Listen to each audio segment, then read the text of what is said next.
All right. You ready? We're rolling? Okay, here we go. Are you ready? Let's go.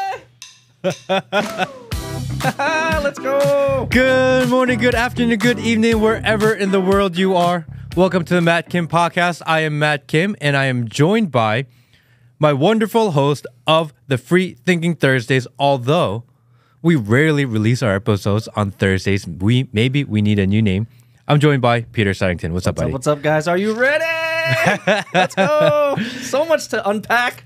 So if you guys don't notice, we are literally on the moon today. Absolutely, guys. Bitcoin is going up to all-time highs. We are representing. To the moon. To the moon, bro. Let's go. So if you're new here, welcome. Thank you for joining the podcast. It's been a crazy week. I'm going to say a lot of people watching today are maybe second-time listeners. Or might be new, because we're picking up a lot. That's true. So if you're new here, we talk about pretty much whatever we want to talk about on any given day. And maybe some of you are like, I wish there was a little bit more format to it. Eat a dick. This is what we got. Welcome to the Matt Kim Show, where we talk about whatever the hell we want, guys. Really, the point of what we do is to question all narratives, have the ability to free think. So I don't think, for us at least, no topic is off the table. We don't care about your isms. You can call us a racist, misogynist. You can call us pretty much whatever you want. Reality is, I don't care. Don't care. It is what it is, because we truly believe that free speech is the cornerstone of our society. And once they take that, they take everything else. Absolutely. It's a slippery slope, my friends. Couple quick announcements before we get into the episode. And we're going to do a lot of Tate talk today. Oh, for sure. It's all about that top G. But before we do, a couple quick announcements. Number one is that, we got some free thinker merch. Definitely go check it out. Definitely go pick one up. Don't be a brokey. Pick up 1, 2, 3, 4, 5, 6. Links below, guys. Links It really below. does help out the podcast because we're self-funded. We don't have any advertisers. We don't take any sponsors. We are self-funding the entire thing. We don't want to deal with propagandists telling us what to do or say. Exactly. So if you enjoy the content, please go pick it up. That helps out tremendously. And people might ask, what would you use the money for? If you haven't been noticing, Matt has been traveling all over the globe to meet amazing people and interview them, and that costs money. So period, full stop, we need money for travel. Yeah, that's exactly where it goes. I would love to be able to take bigger teams with me. Usually when people show up for these interviews, they have like a team of people. Our budget is so small. I'm like, dude, Matt's solo tanking the raid, man. He's solo taking the raid. He's got a shield and his sword. He's like, where's my backup? Oh, it's just me. Dude, did I tell you about my flight to Romania? Well, let's jump right in. Dude, so obviously I'm trying to save money. It's not cheap to fly to Romania. I think the plane ticket was like $2,000, a little over $2,000. And it was last minute, so it's not like I'm buying this ticket 3 weeks in advance. Exactly. It was like $2,000. And I get on the plane and I'm like somewhere in the middle to the back, and I sit down and I'm like, fuck, I hope this is not the guy I'm sitting next to. Is it going to start like that? Because I had to one stop in Amsterdam on the way to Romania to Bucharest. And the flight to Amsterdam, I sat next to a guy that looked like he was going to Amsterdam. He was ready for that drug-induced experience, bro. This guy had dreadlocks. His hair was all braided, and he smelled like he hasn't washed in like a month. That's how you get dreadlocks, is you don't wash your hair for months and months. Literally walked out of the hostel and straight onto a plane. And I was like, all right, this sucks, because he's just stunk so bad. I'm sorry to hear that. And it's like a 12-hour flight. And I'm like, I got the next guy. And I'm pretty sure he was on drugs. Because the planes have, the TV screens. Yeah. And it was on, he had a movie on, and it was paused. So it wasn't actually moving, but he was sitting there staring at it. You're like, hey, did you check on him? Like, hey, is there a pulse? Like 30 or 40 minutes, he was just staring at the screen. It wasn't moving. It was paused. Those shrooms, Will. Those shrooms. It just hit hard. That's how you know the mushrooms are good. Exactly. The screen was melting. He's like, dude. And he had one of these USB cables that, have the LED lights built in so they light up.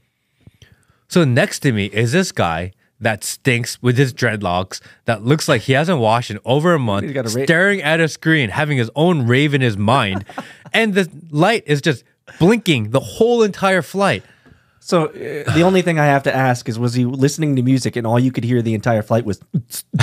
Dude, he was just staring at a screen, listening to nothing, doing nothing, just blankly staring at the screen. So next time... And they kept on going to the bathroom. Is next time you're in a position like that, you have to bust out your camera and you have to just do a quick interview. Just be like, hey, I'm Matt Kim with the Matt Kim podcast. Who are you again? And just have him be like, what's going on? I wanted nothing to do with this guy. Oh. And on my way there, I seriously, all I can think in my head is, I am such a fucking brokey sitting next to this guy on this plane for 12 hours. Oh, man, but see, that's humbling. See, that's humbling to our audience. That's humbling to all the viewers and the subscribers. Smash the like button if you're here, as well as make sure you join the Discord. Gotta give that shout out.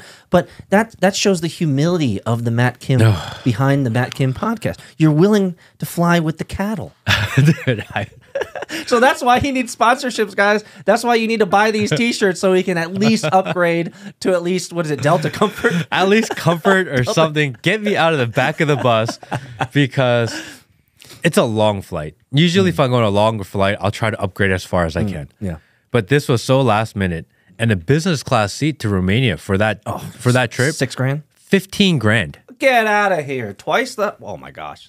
For business? Yeah. Oh, geez. 15 grand for business. And I was like, dude, I can't pay 15 So grand. I don't want to go on a conspiracy track here, but man, I feel like they are pricing people out of traveling. Does that make sense? Yeah. It's just, it's becoming harder and harder to travel these days because the prices are astronomical. It's crazy. And is it that are there more people flying or are there less flights? Because the plane was packed. It's less flights, 100%. Packed. 100%, yeah. And quick shout out to the guy at the TSA. Did he rub your balls? Dude, on my way to at the airport.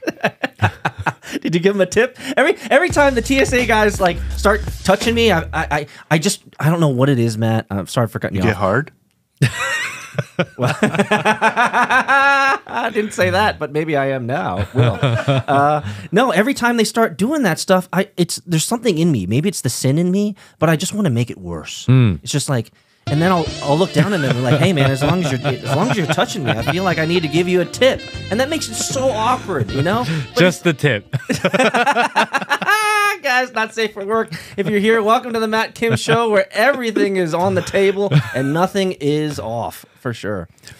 I was going through the TSA. We get to the airport, and I have a huge luggage filled with cables and lights. I brought my entire setup. Dude, you moving weight. It was 80 pounds of camera gear. Ooh. And I mean, I brought everything with me because I didn't want to show up to Romania and not have something. Andrew Tate did offer to let me work with his camera team, but I didn't want to leave anything up to chance. So that's an interesting take. There are some people who would take advantage of the host and the host's provisions and the host's services and the technology that they have there. What made you decide to kind of roll your own and make sure that you bring everything? Because if you remember, when you were packing up, even I was kind of questioning, like, man, doesn't he have like all this gear? Why do you need to take all this? Give us kind of their backstory as to why you felt it was important to bring everything, like your entire setup, over to Romania.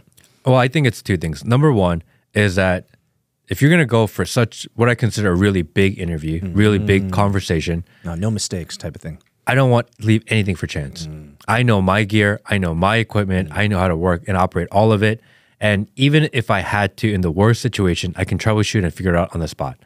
So, I mean, everything that we have here, everything that you see for production, I am so familiar with all of it. Yes. We don't have a huge team. And by the way, he's hacked his way through to get it to where it is today. It was truly, if there's anyone who understands this tech and this gear, it's Matt and Will. Because you guys struggle busted. Yeah. Like, literally struggle busted. We just figured out one thing at a time, and we are so familiar with everything that we have. So I did not want to show up and be like, all right, this is a new piece of equipment. I need to figure it out. What if something goes wrong? Number two is that I didn't want to feel like I showed up and owed him something other than his time. If I show up and I'm like, hey, can I borrow this? Can I borrow this? And I'm asking his team, well, can we get this? Can we get this? Can we this? Uncouth. When you're trying to meet someone at what you would consider at a very high level, you want to get there and get into the conversation as highest and as closest of level as you can. Yeah. Because that way you have a real conversation. Right. If you go in asking for a bunch of shit, then all of a sudden he's here, I'm here, and it's no longer a conversation. That's a fair. That's fair. That's some meta level psychology there. And if I were to summarize what you just said, it's you want to ensure that he is as comfortable as possible so that he doesn't feel like he needs to extract from himself other thoughts around, oh, he doesn't have a camera, or he doesn't have a mic, or I need to set up this. And that just messes up the juju. So I totally get it. Yeah, he showed up and he was an absolute professional. And I wanted to make sure that I showed up and I was also a professional. So let's back up just a second. So you took this flight with this Dr. Dre dreadlock guy who was on drugs. You passed through Amsterdam on your way to Bucharest, right? And when you landed in Bucharest, because this is the first time you've been to Romania. Oh, hold on. Shout out to the TSA guy. I totally forgot about the TSA guy. Oh, the guy that touched your balls. Yeah, because I had all this equipment with me. So I had one carry-on that had all the camera gear, had the microphones, had the camera gear, had like all of our kind of tech back-end equipment. And then I had another huge bag that had all of our lights, tripods, cables. I mean, you're talking 80, 100 pounds worth of electronics and wires. Yeah. Trying to take that to TSA can get sketchy. Yeah, don't say bomb. And I got to the TSA line, and the guy that was working the x-ray machine, he watches the pod. He's a fan of the Instagram. No, he watches the pod. But see, here's the thing. Everybody watches the pod. Everybody I run into watches the pod, bro. So he got really excited. He like stopped the entire line to walk back around, and I shook his hand, and we said hello. And then all my shit went through the x-ray, and he knew it was mine. And instead of like typically you would put that to the side, and you have to take everything out of the bag Show me and the open up everything. Show me the dildo. Exactly. He was like, just put it right through, and I walked on my way. Oh, good man. What do you remember his name? I don't remember his name, but I appreciate it regardless. TSA, you've shown your real stripes. Sometimes the TSA can be human. That's good. So that was cool. Huge shout out. That just worked out because I was so concerned that I was going to have to go through this TSA security, and I'm going to take all the camera equipment out of the bag. I'm going to have to take it all apart. I have to take all the batteries. Like, it's a big ordeal. So everybody out there who've just listened to this last segment, Matt clearly is moving more towards the Borg and the Matrix. He appreciates big government, big overreach, TSA. Somebody come save him because he's actually giving props to a government entity. I don't know what's going on. We love the government. We love it, man. Okay. So you flew through Amsterdam, had a small layover, landed in Romania for the first time ever. Walk us through that. I've never been to Romania before. What was... Give us a little bit of context. What were your perceptions? What were your assumptions flying in there? And how did they change immediately once you landed? I'm curious. So you walk into Romania and you got to go through the immigration and visa and all this. And you show up with an American passport. And apparently American passport is still good wherever you go.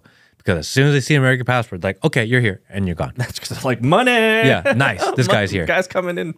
So that's really cool. It's cool to see that the American passport still means something in parts of the world. So before you jump into talking about your experience there, give us, because Americans are ignorant. Yes. And I don't mind saying this. Like if you live in Asia, you live in Europe, you're speaking 3 different languages because it's just the way it is. You're born in America, you speak in English. That's about it. And so most of Americans are ignorant around international travel, anything, full stop. So give us your short version. What was your perception of Romania before you got there? Well, and how was that informed? Was it just through news? Was it through just clips? I'm curious to know your mental models around what you thought Romania should be before you got there, because I can give you my ideas in a second. So I think like most people in the world, we had no context of Romania until Andrew Tate made Romania famous. Of course. Yeah, no idea what to expect. I know that Transylvania's castle is there. That was mine. Sorry, I stole your thunder. That's it. That was it. Transylvania and Jeremy Clark was mine. So I'll just cut you off real quick. So the only 2 ideas that I have about Romania is Transylvania, Dracula. So I'm thinking old school classics, kind of old architecture, and then Jeremy Clarkson and the car show he used to do when they drove like a Lamborghini or Bugatti or something through the Romania, and it was just a clusterfuck. They were back in these backwoods. It was just not working out, and so it looked very third world. So that's where my perception is coming from: is third world, old architecture, not super progressive. Crack the story. Yes. Oh, okay. So it is truly that. Yeah, I mean it's rough around the edges. Tell me more. What does that mean? Meaning a lot of the buildings are older. A lot of them are kind of look like they're a little falling apart. Cars, there are older cars. There are some nicer, newer cars also.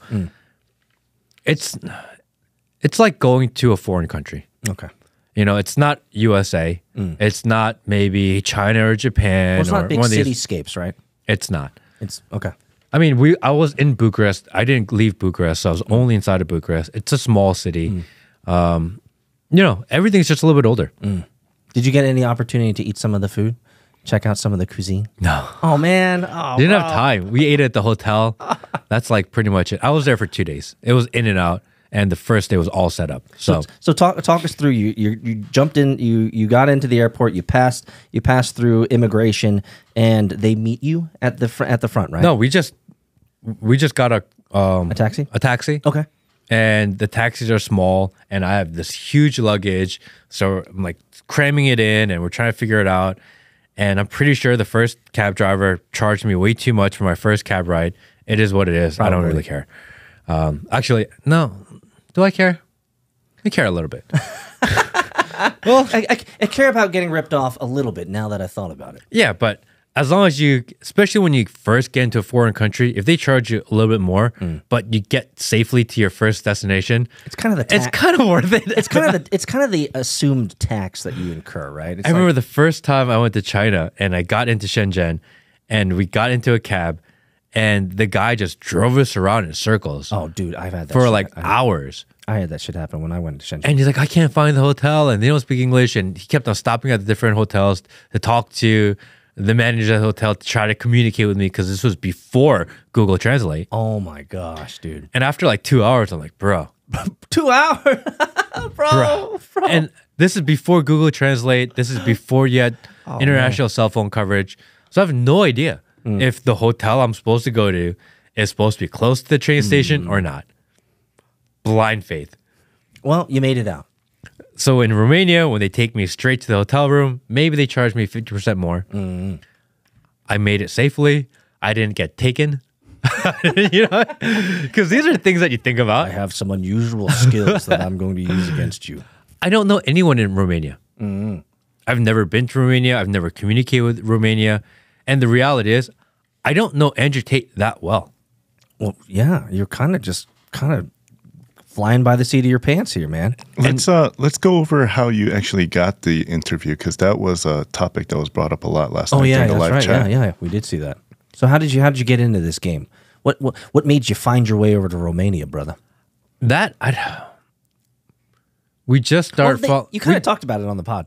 Yeah, we just started following each other on Twitter. Yep. And one day I was like, "Hey, can we do something together online?" And I asked to do it online, like via like a stream. And he said, "I only do in person. Why don't you come to Romania?" I said, "Okay," and I went to Romania. So if people think that there was like a huge like back end, I have like 5 DMs, and it's like, "Come to Romania." Okay, I'll be here then. Awesome. And then I went. It's not like we were coordinating a lot of shit, It's like blind faith. I hope this guy doesn't stand me up, and which I didn't think he would, but it's a possibility. That's true, yeah. I hope I show up there and he actually shows up to do the interview. We don't talk every day. Yeah. It's just, do I believe him? Do I think he's a professional? He said he'll be there. I'll just go, and we just go. So he's not like a bestie like you and Tucker. Yeah, no, we're not texting all the time. This is actually really salient, actually, because this is the way the Matt Kim podcast works. Yeah. Is that you don't need a lot of prodding. You don't need a lot of convincing. You don't need a lot of persuasion. You're a man who says the opportunity is ripe, the timing is ripe. It's just like you go into the political rallies that you're going to now, and you just say, "Fuck it, let's go." Let's go. And so far, that MO, that method of working out is actually working out. Yeah, right? People I saw in the comment section. Are you gonna get how much did this guy pay to have Andrew Tate on the pod? And I'm like, literally zero. It was, hey, there's an opportunity. He invited me or said I have the opportunity to go see him, and I just went. Do you think he was surprised that you actually had the gumption and the assertiveness to actually go? I wonder how many people he's said that to and didn't actually show up. Exactly. Because they want to get into details and they want and they want to negotiate terms or some BS like talk that. about over talk and over complicate very simple ideas. And under deliver. Yeah. From his perspective is I'll give you my time. And from the other person's perspective, it should be, okay, let me go maximize the time. Yeah. If it's a very simple exchange of ideas and agreement, you can make it happen. If you're like, okay, well, how much time am I going to get? Where are you going to meet? What are you going to do? Yeah. Can I do this? Can I do this? Can I do this? Can I be here? Can I do this? Hey, can I? Like, dude, fuck it. I don't want to do it anymore. This is just, it's overcomplicated. So what would you say that, what would you say how that tells you about Andrew Tate's character? That he's willing to basically DM 5 times with you. Let's just say 5 times. 5 times with you. Not a lot of context, not a lot of deal making, no negotiation, just a, hey, this is it, this is it, this is it. What does that tell you about his character? Well, I really appreciate that because I feel like that shows that, number one, he is a man of his word, that he has a level of integrity, and that he expects that he's a professional and he wants to work with other people that are professionals. Here's my window. Can you do it? Yes. Awesome. Day before, I'll be there. Execute. Yeah. Just do it. That's it. And I even asked him, like, how much time, so I can set the day, like, what are we looking at here? He said, literal response was hours and hours. We'll see what happens. If I show up and you're an asshole, or you're trying to set me up, or if I show up and this is not very interesting, I'll just cut out an hour. Exactly. You came all the way here, we'll do an hour. Yeah. If this is amazing, or if this is fun, or we're enjoying ourselves, or feel like we're getting somewhere, we'll go until it goes. And that's what ended up happening. So I have to ask. So you've set it up. I love the introduction. It looked like a MMA fight with you guys walking in together and all this stuff. It was just, I was getting so hyped when I was watching it last night. But I have to ask this question because I'm sure a lot of people think this. Is his online persona different from the in-person Tate that you got to witness and experience? So Andrew Tate, I understand fully why he's so famous. Oh, tell me more. He's got this energy like radiates from him that it's not something that you can learn or train. You can't manufacture it. You can't manufacture it. You either have this energy that exudes from you to other people. You either have that or you don't. Donald Trump has that. Oh, for sure. Donald Trump has that. When President Trump walks in a room, everyone in the room can feel his energy. It's so thick.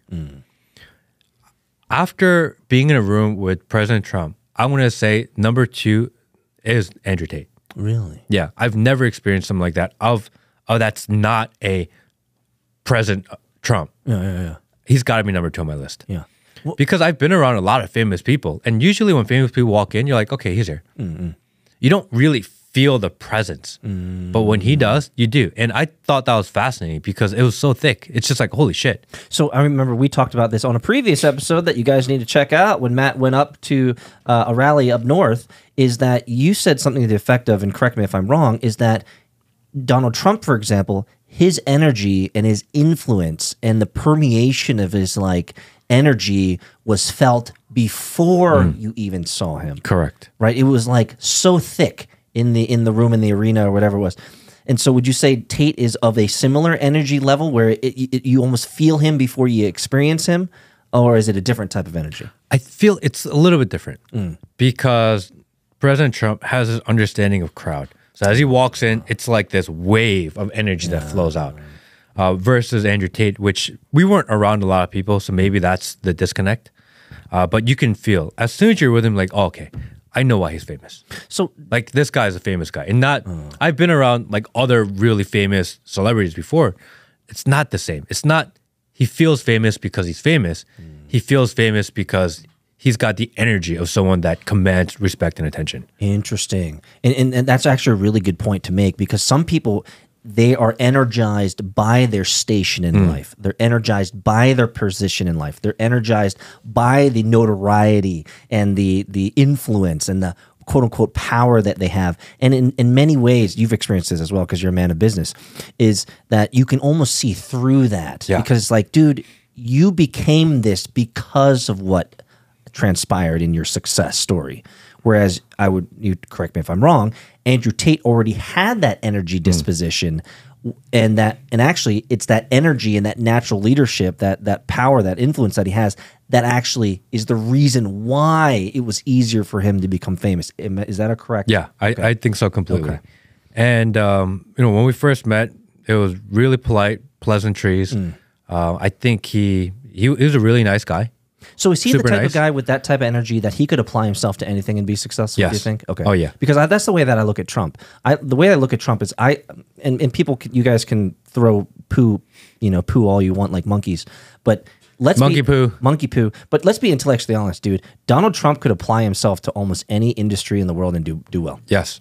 I firmly believe that. Yeah. And I've never met the man, right? I think Andrew Tate's the same. If he decided that I'm not going to do this stuff online and I'm going to apply myself in real estate or business or whatever it is, politician, he'd be a phenomenal politician, by the way. Yeah. He would be successful in all of it.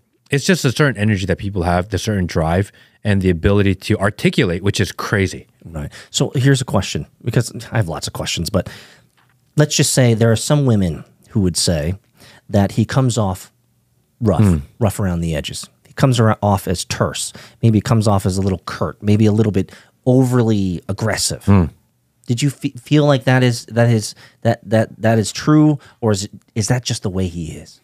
Yeah, I thought he was a really nice guy. And if I had to describe one word, he's a professional. He knows exactly what he's doing. Nothing is by chance. It's all calculated, intentional.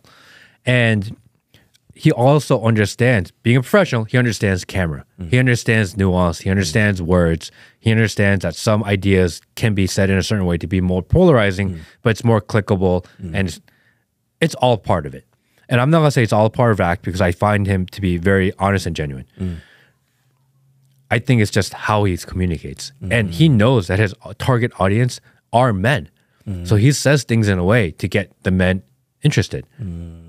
I don't think he hates women. I don't think so at all.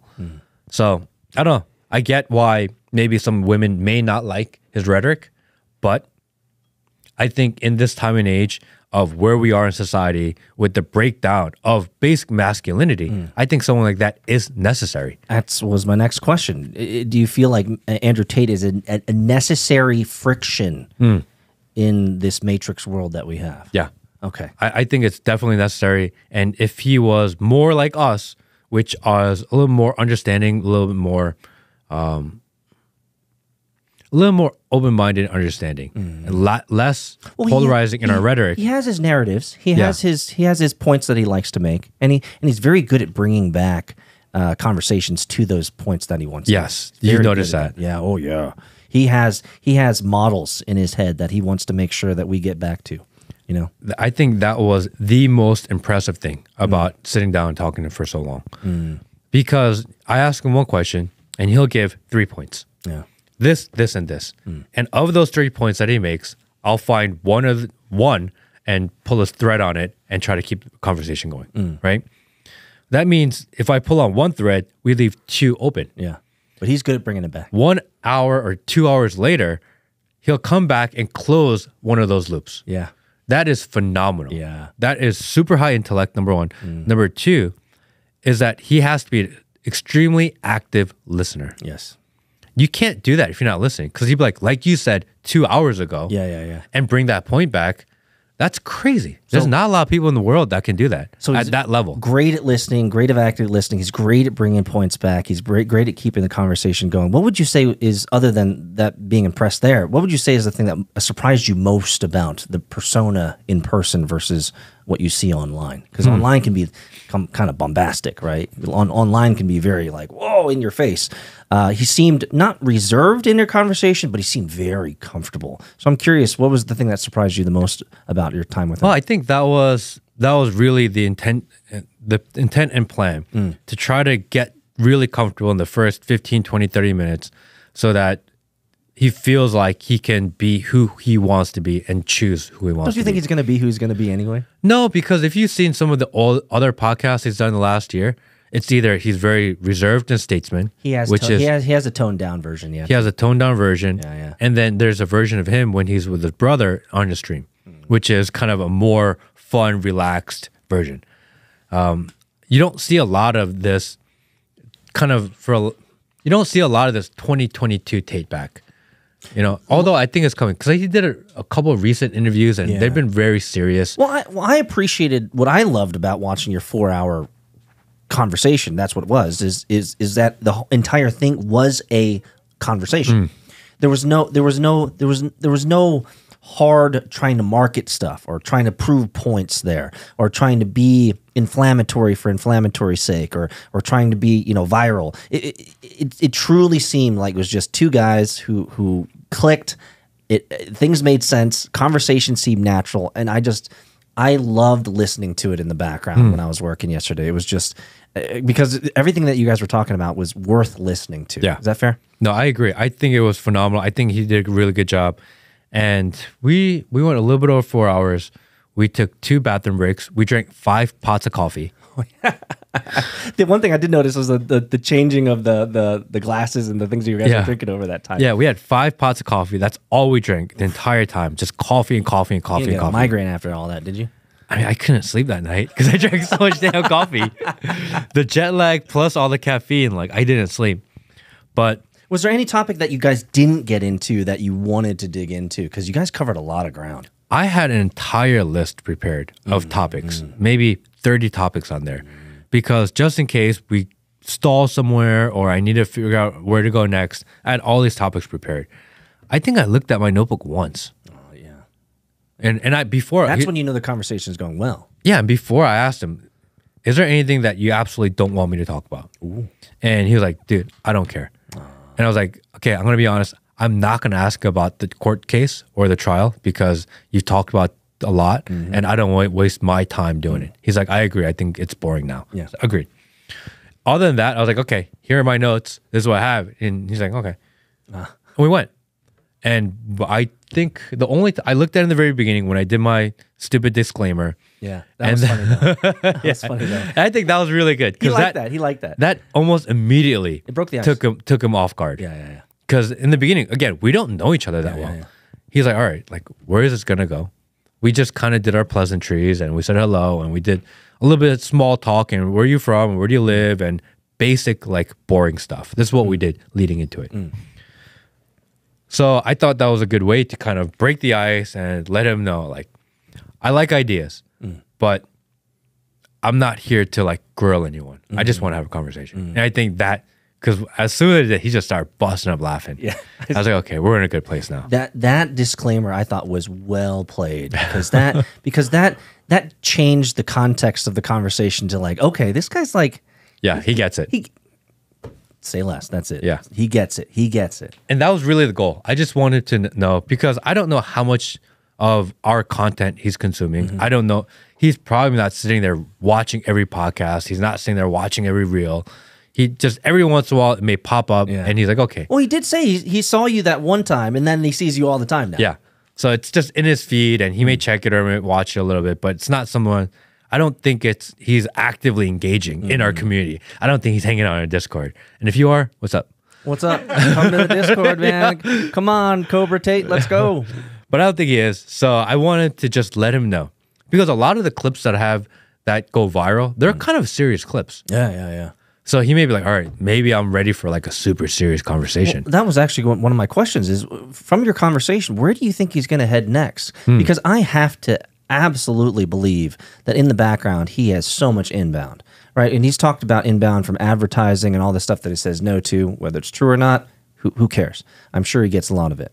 I'm sure he's getting a lot of offers as well, but he is a businessman at the end of the day. So I'm curious if you were able to squeeze out or eke out any ideas around where is he going to go next, because, and correct me if I'm wrong, but there's a shelf life to what he's doing. And he went up, he's not plateaued, I'm going to use the word plateaued, but he's at this level. And if I can say this, it might sound bad, the Tate Army might get mad at me for this, but I feel like he's going down a little bit in terms of the world stage optics and perception. Not a big deal, but he's not getting as much playtime as he used to.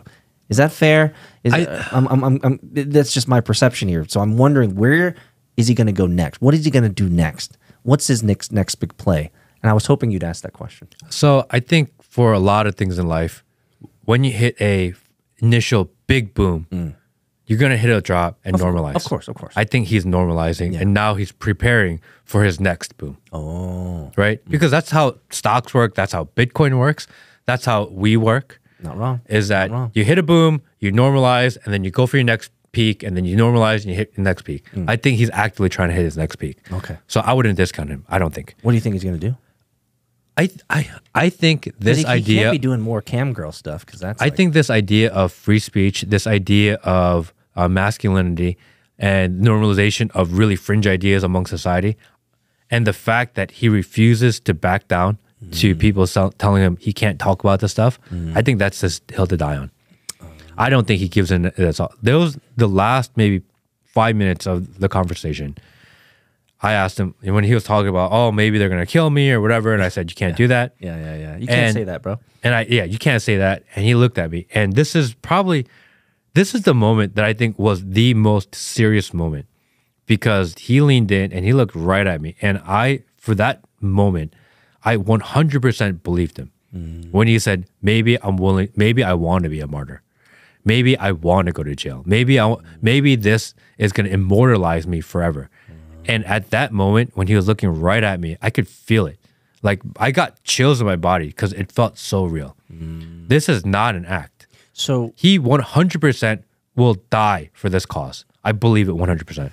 Wow. Do you think, I wonder if that's a coming to terms or an acceptance of a potential reality where he's mulled over. Certainly he's had time to think in jail for these types of things, but I almost wonder if it's one of those things where he's come to terms with the fact that a real and present potential reality for him is that he will end up becoming some type of martyr or long-term imprisonment type of thing. And I wonder if that's one of the things that he's accepted into his potential reality. I think if you follow his family history, he came from pretty much nothing. Right? He came from like poor. I remember him and his brother picking out like KFC out of the trash.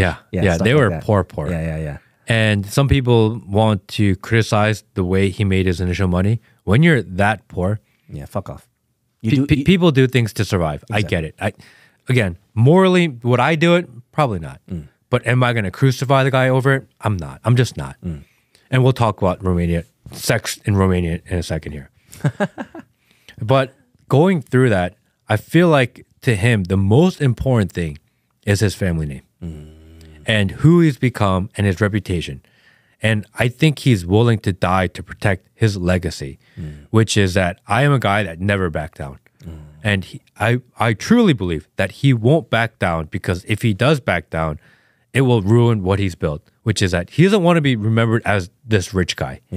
There's a lot of rich people out there. He wants to be remembered as a guy that the Matrix came, they told him to back down, and he looked him in the eye and said, fuck you, I'm not going to do it. He wants to be remembered as that guy. I get it. I get it. It's a principle thing. It's an integrity thing. It's bigger than money. It's bigger than other things. And there are times when we're talking, okay, some of it's like amplified for nuance. Some of it's amplified part of an act. It could be showmanship. At that moment, I was like, dude, this guy really means it. He will die for this cause. That's awesome. And at that moment, I just gained like this huge amount of respect for him, because again, I just really believed him. So yeah, and I love hearing things like that, because that, for him to put the stick in the mud and say, this is the hill that I'm willing to die for, that is a legacy worth living for. Yeah. Because all of history, now they're going to rewrite history in the next 100 years, fair enough, right? They're going to rewrite some history. But I think the bulk of the history around Andrew Tate is going to be that the Matrix tried to come and fleece him, and he said, fuck off. Yeah. And if he holds that line the rest of his life, that is a legacy that people will remember him for, that he did not back down to the big wigs. He didn't back down to the institutions, the conspiracies, the men and the women behind the curtain, right? And the money. And I think that is worth dying for. That is a legacy worth living for. So I'm curious, during your time with him, did he inspire you in any way? I feel like I learned a lot. Unpack that. Number one, I gotta stop saying number one. You don't have to stop saying number one because every time I ask you a question, I say, let me ask you a question or something or some shit like that. Because often I say number one and I never get to number two. You know what I mean? Actually, I have noticed that. I start with number one. It's like it's number one. It's a useless qualifier. It is. It is something to help It's a transitory phrase that I use. All good. Matt's not perfect, guys. So that's why you need to go to the t-shirt merch area and buy him a t-shirt. Buy a t-shirt so he can feel better about it. Well, once you notice these things that you do, especially when you're communicating, you want to improve. Then you improve. Yeah. And I think that's something I learned from him. He is such an effective communicator. He is so good with his words. And a lot of these ideas that he's saying, some people say, oh, well, he said it before. Well, yes. The more you say it, the more you talk about it, the more you polish your idea, the better it gets, the more developed it gets. And you find situations where you're able to do it. I do the same thing. Yeah. When I've done so many interviews now, people ask me the same question. And sometimes I'm like, damn, I feel like I've answered this question 100 times. But you know what? I still like hearing it because you actually get better at it every time. You get better at it every time. Your words get better. Your choice of words, your cadence gets better. Yeah. It's all practice and improvement for bigger stages as you go. So I learned that about him, that he's fantastic at putting these ideas to words. He's such an effective communicator. Yeah, and he really has spent the time in the seat to practice that communication. That's exactly it. Time in the seat. Even if it's via his live stream, it's communication and hanging out with his homies, talking on a podcast in an interview. He is constantly refining his ideas and making it more palatable to a larger audience. I think that's something definitely I can learn from. Well, let's pause for a second because I can grab the peanut gallery here with Will. I mean, over the last year, Will, wouldn't you agree that Matt's communication and narrative and storytelling has gotten exceptionally better over the last year? Wouldn't you agree? 1,000%. Brother, you got it. Dude, it's when you see what the next level is, it's like, holy shit, what I do is crap. And now I know what I can aspire to. Well, you're getting there, Matt. By the next couple years, you'll be Joe Rogan level, bro. Because it's like, you know, if you buy your first nice car and it is a Acura TL and it's brand new and you're like, that's a nice car. Not bad. And then your homies show up and the guy's got a Lamborghini. You're like, my car is shit. I need to work harder because I know what the next level is. Fair enough. It's like that. I get it. You know? So I feel like I have so much to improve and I want to improve on it. So my question was, any way that he inspired you? So you clearly recognize his ability to communicate effectively well. A lot of small, probably aesthetic notes that you probably took from that. Anything else from your time spent with him that made you feel like, oh man, this is something that I need to be better at, or this is something that I need to improve, or this is something that he's galvanized in me or inspired in me to do better around, or something? I really appreciated his ability to ramp and bring down his energy through the camera. Oh. The ability to amplify yourself and shrink yourself to create a roller coaster of a ride to make it more interesting. Because we were talking about Lex Fridman's interview with Tucker Carlson. Oh, yeah. And Lex Fridman communication style is like this the entire time. Which I understand why some people like. I get However, if you talk like this the entire time for 3 hours, then the person that you're speaking with also brings their energy level to you. So it was 3 hours of people speaking like this. And I get it. He asked really fascinating questions. Bro, you're making me go to sleep. but 3 hours of this. But you can actually tell in the third hour, Tucker Carlson, He was getting tired. He was getting tired. Because he was like leaning like this, and he was kind of like this. And It was long. Well, yeah, it's like, Lex, show some emotional capacity, please. And then you have Andrew Tate, who talks like this sometimes and does like this. Yes. And then you get big and you get in their face and you look at the camera and you're talking to them like this. And then when you're trying to get the point across, I'll come back. you're able to fluctuate your energy and your voice and your levels. I thought that was fascinating. The ability to do that on call as he needs it. It's something that you either practice or you're just naturally good, or it's awareness. I think it's both. It's all of it. I think it's an innate skill that has also been honed and crafted over time. Yeah. And I thought that was impressive because that made the conversation not feel like 4 hours. Oh, dude. Because you have levels of conversation. Some things are more quiet, and some things you just gotta get it across. Yeah. And I don't know. I found that fascinating because the ability to just do that on like call. I want to see more of this action. I like this version of Matt. This like Hulk smash type of thing going on, bro. Hit the like button. Hit subscribe. Here we go. Make sure you check out the Discord channel. Yes. Yes. I don't know why I'm doing the voice too. I don't know. It sounds like some WWE like wrestler. Like I'm Jake the Snake Roberts, and you better snap into a Slim Jim. Oh yeah. Oh yeah. But the ability to control energy in a room via that, I thought that was fascinating. Again, these are things that some people can try to manufacture and fake their way through it, and some people just have the ability to do it. And some of it's repetition, practice, learning, being aware of your surroundings, and most importantly, you have to be really comfortable with who you are. Fair enough. Yeah. Right? If you're kind of, like, what if they judge me? What if I'm weird? It's really hard to be that guy. Yes, absolutely. To be able to turn it up and turn it down. And some people may say, well, he turns up, it's all for show. No, I think that's a presentation model. That's the showmanship of it. If you don't have that ability to kind of amplify and change your cadence and your tone and your ability to communicate, like, people are going to watch you unless some people will watch certain people because they like this format. Oh, Lex, like, I'm not going to dig on Lex because he's obviously, he's very good at what he does. He's very good Phenomenal. at what he does. He has a cadence, a tone, a tonality. I can't listen to it every day. It's just like, bro, please. Like, you're good on a long drive because I got nothing better to do, but he's not exciting. So you've interviewed, so for me, and by the way, I was supposed to go on this trip with you. Yes. I felt bad about it. Yes. But I had work to do.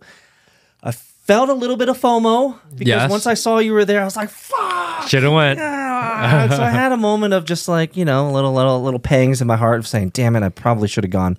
But being in the position that I am, seeing you interview, you're being tweeted and retruthed by Donald Trump. You're being, retweeted. You're being shouted out by Dan Bongino. You're hanging out Tucker besties. You're Tucker. And you're gonna be hanging out with him even more. Maybe I shouldn't have said that. But you're flying over to meet Andrew Tate. I mean, like, for me, where I sit, my brain is absolutely just flabbergasted and blown away at what you've been able to achieve over the last year. So I have to ask this question. It was on the tip of my tongue coming into office earlier this morning, is what's next? What's next? Because we just talked about, you blow up, you hit a plateau, and then you normalize. Peace. Fair enough. So you've had these stair steps of like exponential gains all the way up where you're boom, Trump, boom, Bongino, boom, Tucker. Like, what? Like, who's next on the kill list? Like, what else is to do? I mean, I almost feel like us walking on the moon is absolutely fitting because we're there. To the moon. You've done it. You're on the moon and you're looking at the Earth and you're saying, what else? You're almost like Thanos. What else can I achieve? What else can I take over now? I mean, you've almost hit the pinnacle. I mean, there's losers out there in the influence world, like The View. But you're not going to go on with those salty bitches. So what's next? I think right now it's doing what we do, which is just take it one day at a time. Bro, the simplicity of this man hurts me sometimes. Because I don't want to... This is just the beginning. We have no idea. Fair enough. We don't even know what the next iteration will be. Because anytime you start anything, you experiment, you learn, you revise, you grow. You experiment, you learn, you revise, you grow. This is the pattern that I live my life. And this is how most people who are successful in any endeavor in life, this is how they live. Yeah. So we are in the learn, revise, and grow. Inspect and adapt. Yep. Inspect and adapt. Keep going. We're still revising. Yeah. Execute. We have no idea. Retrospect, learn, execute, retrospect, learn. Like, that's the whole cycle. And I think the goal at one point, and the ultimate goal, is so that we are able to build this to a size that we can, this is all we do for the rest of our lives. If I could do anything for the rest of my life, this is what I want to do. Wow. We're not there yet. Got a long way to go for that to be a reality. So I think everything is just incremental growth, to make sure that that can be the ultimate end goal. So let's be self-interested for a second. You just talked about inspect, adapt, iterate, improve, execute, learn, get it. You're hanging out with Tucker besties. You're getting shouted out by Bongino and Joe Rogan, hanging out with Tate, talking with Trump's team and all those. Like, let's think of in terms of self-interest. Look at the camera. What do we need? All of these new subscribers, followers, Discord community members, free thinkers globally. What do you need them to help you do? So, well, glad you asked. We are working on a locals community. Okay. So that's something I think that is important because on any given day, my concern and something I think about, especially on a place like Instagram, today could be my last day on this platform. On any given day, they can take it away from me. I know that for a fact. It's always in the back of my mind. Yeah, it actually concerns me more than I'd like. Yeah. Because I've been censored before. And it sucks that we think that way and that's our life, but you can't just put your head in the sand and pretend that's not there. Yeah. It's a reality of our lives. At any given day, any one of the big platforms that we are kind of getting our message out on, that it could be taken away. So we're trying to build the locals up in the background so that we have our own community. And I think that's going to be interesting because people that are become a part of the community have the ability to also put out information, also share content that we can do live streams within, and that it'll be almost our own walled garden, which we can control the community and be able to interact. So that's something that we're working on in the background right now. I would encourage people to go check that out. And we have our Discord, which is free. Our locals will have a free section and a paid supporter section. And don't know what that looks like yet. We're on the very new parts of it. Yeah, and so nobody hold your breath. So it's not happening tomorrow, right? Yeah, I mean, we have the basic skeleton structure of it up. And as far as populating and getting it ready and make it visibly appealing, not yet. If anyone's out there that understands the locals and wants to help and understands how to put this together, definitely hit us up because we could use help. Right now, everything that we see from the digital assets to production to running the Discord community, to being moderators on the stream, to be moderators on the YouTube, all of it is done by volunteers of people who want to support and help. Yeah, community is awesome. We are run by a community of free thinkers. We call it the Free Thinker Army. And that's literally how we've gotten to this point. There's nothing else out there. We've said no to literally, Will hates it. We've said no to every single sponsor request. And I don't know why. Maybe we'll eventually say yes to one as long as one aligns. We actually did one. We did an episode that hasn't gone up yet. It'll go up. It'll be the next episode that goes up. We did an episode with Sarah Gable from Every Life. Yeah. Yeah, in Public Square. And she came in and we talked about a lot of pro-life issues. We talked about having a pro-life diaper company, and we talked a lot about family. That's going to be the next episode that goes up. Cool. I'm looking forward to that. Yeah, I thought it was a fascinating conversation.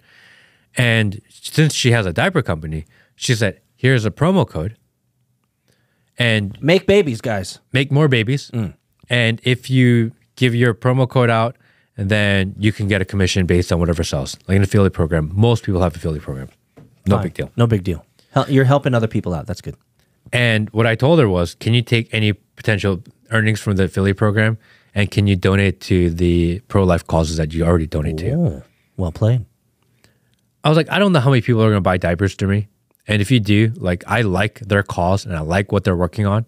So I don't have a lot of money to just give them money. But what I can do is help them sell more diapers and then take that profit to support pro-life causes. Fair enough. So that's what we decided to do. They agreed to do it. They said that's amazing. I think I'm the only person to ever say that. Guys, it just shows the heart of Matt. I mean, and Will was like, "Oh, we can take a little bit of money." Like, yeah, can we please make some money here? I mean, because Will and I don't even have a Free Thinker shirt yet. I know. I have the samples they send me. Yeah. I mean, we're so brokey that even the guys who help support Matt don't even have swag yet. So, guys, we're shoestring budget here. Shoestring budget. All of the money and all the budget has gone into production, has gone into the travel, has gone into upgrading equipment so that we can sustain in what we do. So as of now, we don't have a monetization strategy, but we will. And I think from talking to Tate, because he's got his university.com, which is crazy. We talked about that. maybe we should have a digital asset to sell.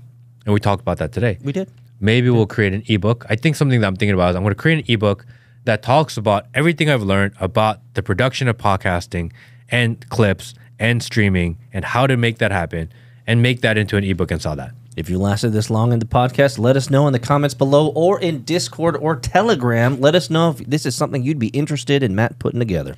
Because we've put together probably $100,000 to $1 million worth of production quality and content with under 10 grand. Yeah. I mean, if you guys are watching this now or you're listening to us on podcast, all of this has been iteratively built over time. It's been a huge year long of lessons and experience, and frankly, it looks damn good to me. Yeah, I think it looks cool. I think we have one of the cooler sets here. Anyone that comes in is super impressed. No doubt. And somehow we figured out with a really small budget on how to have a high quality production, not only on clips, not only on a podcast, not only the stream, but also be able to travel with it. I think that's a really interesting perspective. I wish that when we started, someone made an ebook that told me everything that I know. Well, there you go. You know? Sometimes the best ideas stem from imminent need. It would have probably saved 3 months of our time if someone just had it laid out. Man, I could recall, and I'm sure Will can recall, those moments of sweaty ball sacks and sweaty knee pits when shit's not working, you know, and it's just like, fuck, please. It's like, why can't this work? And even like these little life hacks of we have these dummy things into the cameras. Yeah, the audio input jacks. Yeah. Little life hacks that people that no one will ever tell you. Man, so you have been all over the world. You've been traveling the world. I'd love for, and this is just my call out in self-interest, for those who are out there watching, listening, give us inbound. Give us ideas. Give us introductions to people. Matt is top of the pyramid in a lot of ways. That's so stupid. Don't even say that. Well, that's so ridiculous. Illuminati. He's part of the top of the Illuminati. All right. So send them interviews, send them opportunities, guys, because I want to see Matt talking to some of the most famous and influential people out there. That's why I'm here, to support him and make sure that he is hanging out on the moon with the coolest people on the planet. So let's go back to Romania. Because... Were we going to talk about sex? Yes. It's time to talk about sex in Romania. Yeah.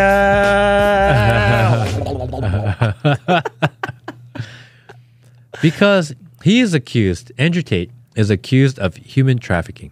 That's such BS. But in Romania. Yeah. Via the lover boy method, which is so stupid. The lover boy method. So stupid. That's right. I remember reading about that. But he's accused of human trafficking in Romania for having webcam girls or for TikToks or whatever the hell he's accused of. And I went out in Romania and we did some street interviews that should drop soon. I can't wait to see those. I'd forgotten. Yeah. We asked maybe 20 or 30 people, what do you think about Andrew Tate? And do you think he belongs in jail? Wow. Those are two very, very good questions. And the opinion on Andrew Tate is split. I'm going to say 70% of people love Andrew Tate. 30% are indifferent or maybe don't like his ideas. There was actually one guy that didn't like Andrew Tate. Was he a beta? He was the professor. He's the guy that does the tutoring. He was the older guy hanging out with the college kids. Yeah. Actually, according to Andrew Tate and his view on feminism, and he's kind of a misogynist, and he shouldn't be like this, and he was like this guy. Oh, man. Get a clue. Yeah. Get a clue. Of course, the guy that would hate Andrew Tate looks and sounds exactly like the guy that would hate and sound.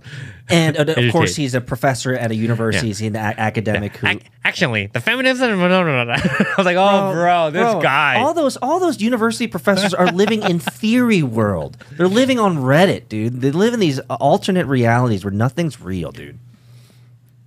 But of everyone that I spoke to, not one person in Romania said, we think Andrew Tate belongs in jail. Not one. I couldn't, after a while, I was looking for someone that, I just wanted a clip of someone saying, he should go to jail.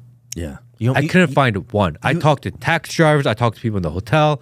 I talked to people at the airport. I talked to people in the streets. I talked to 30, 40 random Romanians. Yeah, you actually want the counter narrative. I just wanted one. One guy be like, lock him up. Yeah, exactly. I couldn't find one person because when you walk around Old Town, which is where I was hanging out And Old Town's kind of the area where it's like older buildings and they've converted it to restaurants, bars, etc. This is where everyone goes to hang out. Bars and restaurants everywhere. Packed with people on a Saturday night. Packed. Overflowing. Every block in Romania, in Old Town, where all the bars and all the young people hang out, is a strip club and a sex shop. Would it be like a red light district or just a pop-up store? It is it's just streets and streets intertwined with no cars allowed of all bars and restaurants and clubs and cafes strip club. and strip clubs and sex shops. It's a part of the nightlife there. Oh. Every cab driver I walk by, hey, you want to go have some more fun? Oh, you want to go have a good time? Oh, you want to have a funny time? Oh, you want to go happy? Do you want to go happy? Every single cab driver. Do you want happy ending? So the sex industry within Romania is rather normalized. It's a part of the life there. Actually, the cab drivers and the people I spoke to said it is a huge tourist area for Italians and Jews. People from those two countries, from Israel and from Italy, they love to go to Romania to party, hang out, and mess with girls. Yeah. This is a normal part of Romania. All the kids that you ask, do you think he belongs in jail? They're like, seriously? You're going to get him for human trafficking when we live literally everywhere around us is strip clubs and hookers? Yeah. It's part of the culture. How are you going to go after that guy when what you're talking about him doing is not illegal here? Yeah, and it's what all the politicians are doing over there anyway. Every single one of them said the real gangsters live in the parliament. They understand where the corruption is. And if anything, they love that a guy that came out of nowhere put Romania on the map, made it famous. They said all their friends who ever visit from other countries, they all ask, hey, do you know where Andrew Tate lives? He is the guy. He's the guy. And they love that he's doing it by being a masculine man. That he's not, he didn't make Romania famous by doing funny jokes and dancing like Zelensky. Oh, yeah. Yeah. That's where Ukraine is famous, because you have a dancing Zelensky. Are you going to do it? Are you going to do it? Are you going to do it? Are you going to do it? Oh, no. I just have to do it. Every time I see Zelensky doing that dance, I just be like, I just want to shake my goat shoe.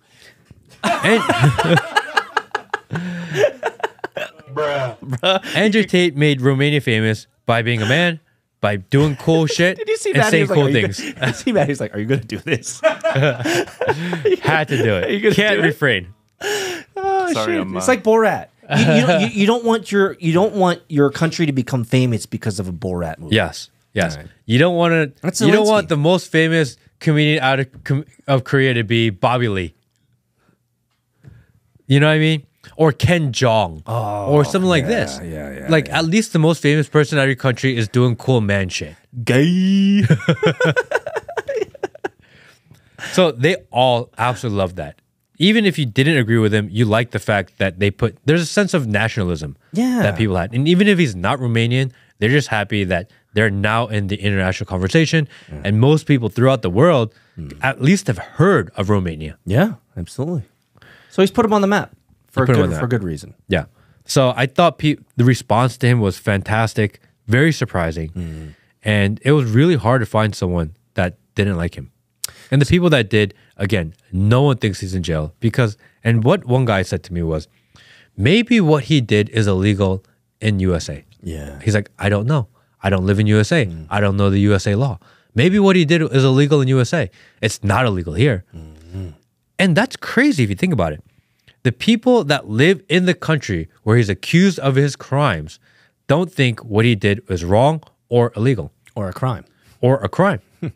And all of these people that live in not that country, that live in UK, live in USA, that have never been to Romania, never spoke to Romanian, have no understanding of Romanian law, history, or culture, they're like, this guy's a criminal. It's the old trope of Western values, projecting Western values onto other countries. You know, it's like I liken it to the LGBTQIA++, you know, SHIT, whoever they are. I liken it to them promoting trans and gays in Islamic countries. It's like you're exporting your worldviews to actually countries that would have no problem throwing you off a building. Yes. Exactly. Same idea. And so it makes you think, once again, clearly the Western media is just propaganda. Yeah, it's crazy. Just propaganda. You've never been to Romania. You've never met a Romanian. You've never talked to a Romanian lawyer. You've never talked to people in Romania. You have no context. All you know is, I don't like what he did. You watched Tucker Carlson's interview with Lex. Did you watch the whole thing? I am. So you didn't get through the entire thing. I am 50% through. Stop acting like Lex. Stop it. And I will watch the rest maybe in a little bit. But I think it's fantastic. Why don't you tell me what you thought about? So Tucker, I'm going to be like Tucker. I'm going to be like Tucker for a second. Because don't you love how Tucker just like he has these moments where he just like I love blows his up. laugh. He's like, I think it's amazing. But Tucker told Lex, and I think this is apropos considering what you just said. He told Lex to go travel. He told Lex, go to Russia, bro. Like, you don't know what you're talking about. Yeah. Go out, go seek, go find knowledge. Don't be ignorant, right? And I think what I appreciate about your trip to Bucharest and trip to Romania to meet Andrew Tate is you are living that action. You're not a man of bullshit.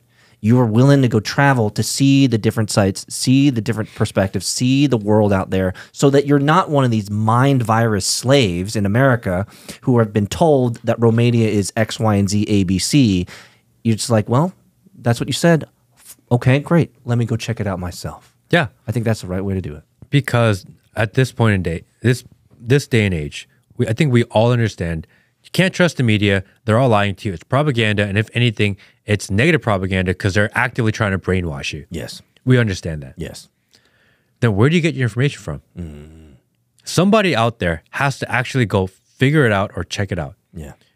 Okay. If they're going to go there, do you trust that they're going to tell you the truth and look and have a worldview that you can trust and have a sense of integrity? Yeah. This is the hardest part. Who do you find out there that you trust? Okay, this guy's going to go and tell us what happened or what's going on over there. Do I feel like this guy's going to tell us the truth? And that should be the only question you're asking yourself now, especially when you're talking about influencers or content creators or anyone online. Will this guy tell me the truth? Yes. And if this guy will tell you the truth, listen to him. Yes. I think there's a huge nugget that we can extract for the listeners out there.